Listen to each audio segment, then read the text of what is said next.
Solar demand is booming, with BNEF predicting another round of record installations this year. But at the same time, buyers seem to have built up robust inventories of modules. Are you seeing any impact in terms of appetite for your products?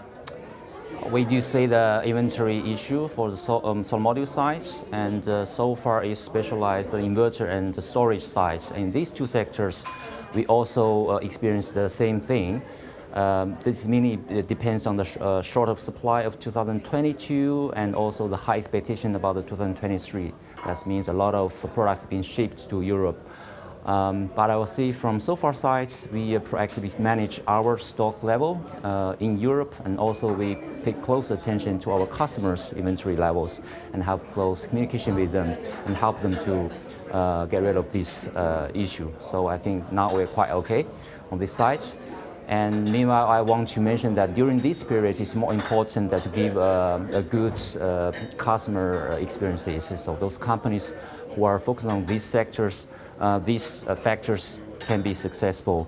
For example, to have a smooth communication with the customers and to have stable and easy to use product, and also most important, a quick response about after-sales service. How do you see prices across the supply chain evolving over the next 6 months? Will they continue to fall, or do you think we'll start to see some stability sometime soon? Well, the price depends on the supply and demand situation, and the supply and demand situation depends on many factors.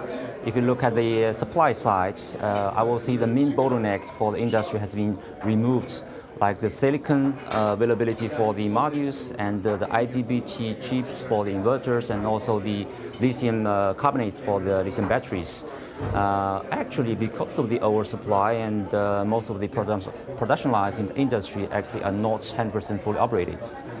And if we look at the demand side, we do see a huge increase in case of the PV installations. But meanwhile, I will say the challenges are not fully removed. For example, because of the general economy situation, the financing cost is still relatively high for the large-scale projects. So I will see in the following 6 months, there will be a gain period and there will be still some slight fluctuations on the price side. Yeah. For the final two questions, let's turn to markets for a moment. For starters, where are the growth markets for you right now? Are you finding that it's in developed markets like Europe and the US, or are there other markets that are active in the field? Actually, so far as a company, we has enhanced our the product portfolio and the global networking, because we have seen the demand from different regions are quite different. Literally, we are growing in all the markets, like in Europe, in China, South America, and the Asia Pacific regions. Meanwhile, we also see a big potential in the North America parts, and we are also investing more in this region. And finally, as you mentioned before, you're involved not just in solar, but also in energy storage, which is experiencing huge growth worldwide. Do you find that the customers interested in your solar panels are also coming to you for energy storage solutions, or do you find that the markets are quite separate? This is an interesting question, actually. If you look at the different sectors, for the residential sectors, I would say most of the projects are equipped solar with storage. But if you look at the utility side, most of them are from the meter. So it depends on countries, and also mainly depends on financial model. For example, UK is a market, it's a mutual market with successful finance model, and many of the utility storage systems are standalone. But it also depends on the other scenarios. For example, in the high electricity price country, there is a motivation to have the co-located PV and storage systems.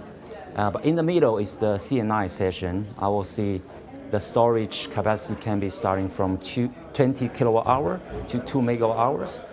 And we see a huge potential in this region, although you didn't see the scaling up right now. But we do see this big potential. If you look at the increment of the PV installation is increasing 30% every year, and which create a big, great congestion issue.